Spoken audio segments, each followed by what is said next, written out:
নমস্কার বন্ধুরা, আমার বৃষ্টিপর্ণা চ্যানেলে আপনাদেরকে স্বাগত। আজ আমি চলে এসেছি চর্বি দিয়ে চিচিঙ্গার একটা রেসিপি নিয়ে। খুব সহজ রেসিপি আর খেতে অসাধারণ স্বাদ হয়।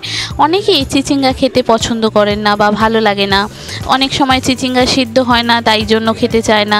কিন্তু এই রকম চর্বি দিয়ে একবার ট্রাই করে দেখবেন, অসম্ভব সুন্দর খেতে স্বাদ হয়েছিল। কিভাবে করলাম চলুন তাহলে রেসিপিটি দেখে নেওয়া যাক। চর্বি দিয়ে চিচিঙ্গাটা কত সুন্দর একটা খেতে লাগে। রাতে রুটির সঙ্গেও খেতে পারেন, রুটি পরোটার সাথে, আর ভাতের সঙ্গেও খেতে পারেন। তো আমি এখানে চিচিঙ্গার দানাগুলো সব ফেলে দিয়েছি, দিয়ে এরকম ছোট ছোট করে কেটে নিয়েছি। আজকে চিচিঙ্গাটা এই রকমভাবেই করব। একটু পেঁয়াজ, টমেটো, কাঁচা লঙ্কা নিয়েছি, আর নিয়েছি চর্বিগুলোকে খুব ছোট ছোট করিনি, দেখুন একটু বড় বড় করে কেটে নিয়েছি চর্বিগুলোকে। এবার ফ্রাইং প্যানেতে বেশ কিছুটা তেল দিয়ে আগে চিচিঙ্গাগুলো ঢাকা দিয়ে দিয়ে ভালো করে সিদ্ধ করে ভেজে নেব। চিচিঙ্গাটা যত ভালো করে সিদ্ধ হবে, যত ভালো করে ভাজা হবে, তত কিন্তু রান্নাটি তাড়াতাড়ি হবে। তো চিচিঙ্গাটা ভাজতে একটু আমার টাইম লেগেছে, কেননা চিচিঙ্গা এমনি সিদ্ধ হতে খুব সময় লাগে, আর এই রকম ভালো করে নরম করে ভাজলে কিন্তু চিচিঙ্গাটা তাড়াতাড়ি সিদ্ধ হবে, সেই কারণে একটু টাইম লেগেছে। এবার কড়াইতে বেশ কিছুটা সর্ষের তেল দিয়ে গরম মশলা, জিরে, তেজপাতা ফোড়ন দেব। ফোড়নটা থেকে যখন খুব সুন্দর গন্ধ বেরোবে, তখন যে পেঁয়াজ কেটে নিয়েছিলাম, পেঁয়াজ, টমেটো, কাঁচা লঙ্কা একে একে সব দেব। পেঁয়াজটা আগে একটু নাড়াচাড়া করে নেব, একটু ভাজা হলে তারপরে টমেটো, কাঁচা লঙ্কা দেব। বন্ধুরা, রেসিপিটি যদি ভালো লাগে তাহলে আমার চ্যানেল বৃষ্টিপর্ণাকে অবশ্যই সাবস্ক্রাইব ও ফলো করে দেবেন, পাশে থাকার বেল আইকনটি অন করে দেবেন, তাহলে ভিডিও আপলোডের সাথে সাথেই আপনাদের কাছে নোটিফিকেশান চলে যাবে ভিডিও আপলোডের। কেমন হলো রেসিপিটি, পুরো ভিডিওটি দেখে অবশ্যই কমেন্ট করে জানাবেন। যদি ভালো লাগে তাহলে একটা লাইক ও শেয়ার করে দেবেন। এবার টমেটো, পেঁয়াজ, কাঁচা লঙ্কা ভাজা হয়ে গেছে, আমি এখানে 1 চামচ আদা রসুনের পেস্ট, তারপরে বেসিক মশলাগুলো এক এক করে দেব। আদা রসুনের পেস্টটা পেঁয়াজ আর টমেটোর সঙ্গে একটু ভালো করে ভাজা হলে তাহলে কাঁচা গন্ধটা চলে যায়। দেখুন ভালো করে ভাজা হয়ে গেছে। এবার আদা রসুনের পেস্ট 1 চামচ দিলাম, তারপরে নুন, হলুদ, সামান্য একটু জিরে গুঁড়ো দিয়েছি, ধনে গুঁড়ো একটু তার থেকে বেশি দিয়েছি, তারপরে দেব একটু সামান্য চিনি,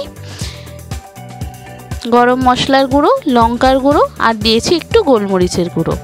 এইগুলো যতটা করবেন আপনি সেই পরিমাণ বুঝে আপনাকে দিতে হবে। আমি এখানে মশলার চামচের হাফ চামচেরও কম কম করে জিরে, ধনে, লঙ্কা এগুলো সব দিয়েছি।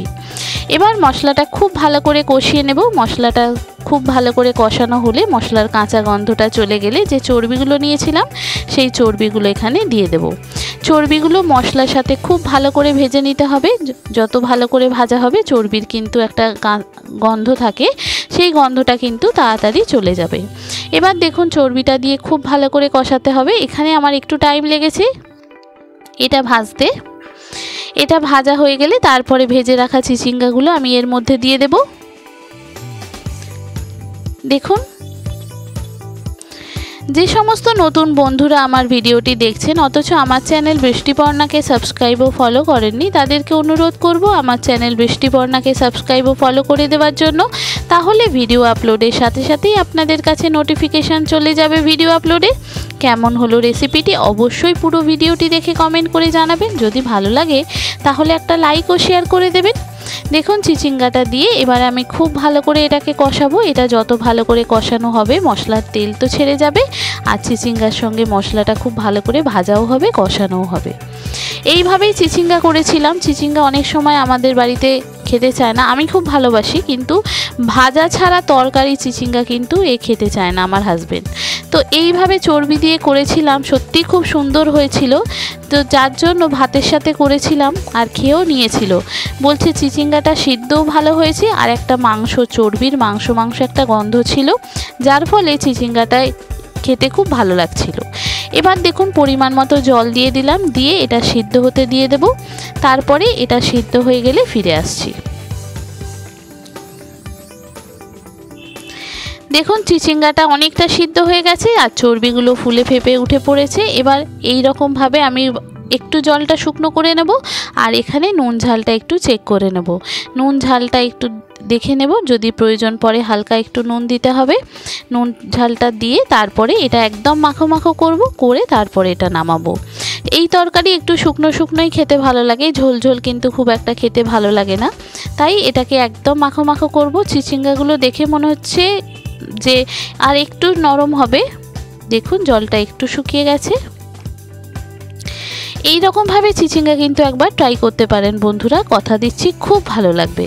চিচিঙ্গাটা যদি খুব বেশি পেকে যায় তাহলে প্রেসার কুকারে 2টো সিটি দিয়ে নেবেন, তাহলে কিন্তু খুব কম তাড়াতাড়ি গলে যাবে। আর যদি কচি চিচিঙ্গা হয় একদম নরম, তাহলে কিন্তু আমার মতো এরকম ভেজে রান্না করলেই এটা সুন্দর খেতে লাগবে। আর এটাকে শুকনো করব না, এবার মাখো মাখো হয়ে গেছে, এবার এটাকে নামিয়ে ফেলবো। আর হ্যাঁ, নামাবার আগে আমি একটু ধনেপাতা কুচি দিয়েছিলাম আর 2টো ধনেপাতা রেখে দিয়েছিলাম সাজানোর জন্য। ব্যাস হয়ে গেল। দারুণ সুন্দর স্বাদ হয়েছিল, দারুণ স্বাদের এক দুর্দান্ত রেসিপি। এই রকম চর্বি দিয়ে চিচিঙ্গা একবার খেয়ে দেখতে পারেন। চর্বি দিয়ে তো আমরা অনেক কিছুই খাই, কিন্তু চিচিঙ্গা কখনো হয়তো খাওয়া হয়নি, কিন্তু একবার এইভাবে ট্রাই করতে পারেন, দেখবেন খুব সুন্দর খেতে হয়। এই দেখুন নামিয়ে ফেললাম।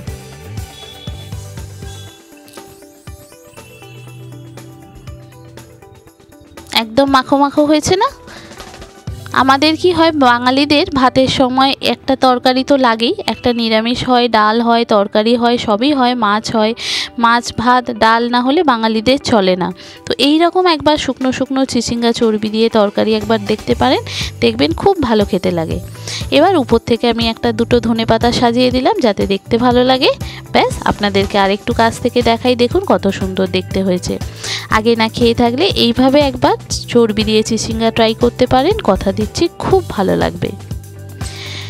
যে সমস্ত নতুন বন্ধুরা আমার ভিডিওটি দেখছেন অথচ আমার চ্যানেল বৃষ্টিপর্ণাকে সাবস্ক্রাইব ও ফলো করেননি, তাদেরকে অনুরোধ করব আমার চ্যানেল বৃষ্টিপর্ণাকে সাবস্ক্রাইব ও ফলো করে দেওয়ার জন্য। তাহলে ভিডিও আপলোডের সাথে সাথেই আপনাদের কাছে নোটিফিকেশান চলে যাবে ভিডিও আপলোডের।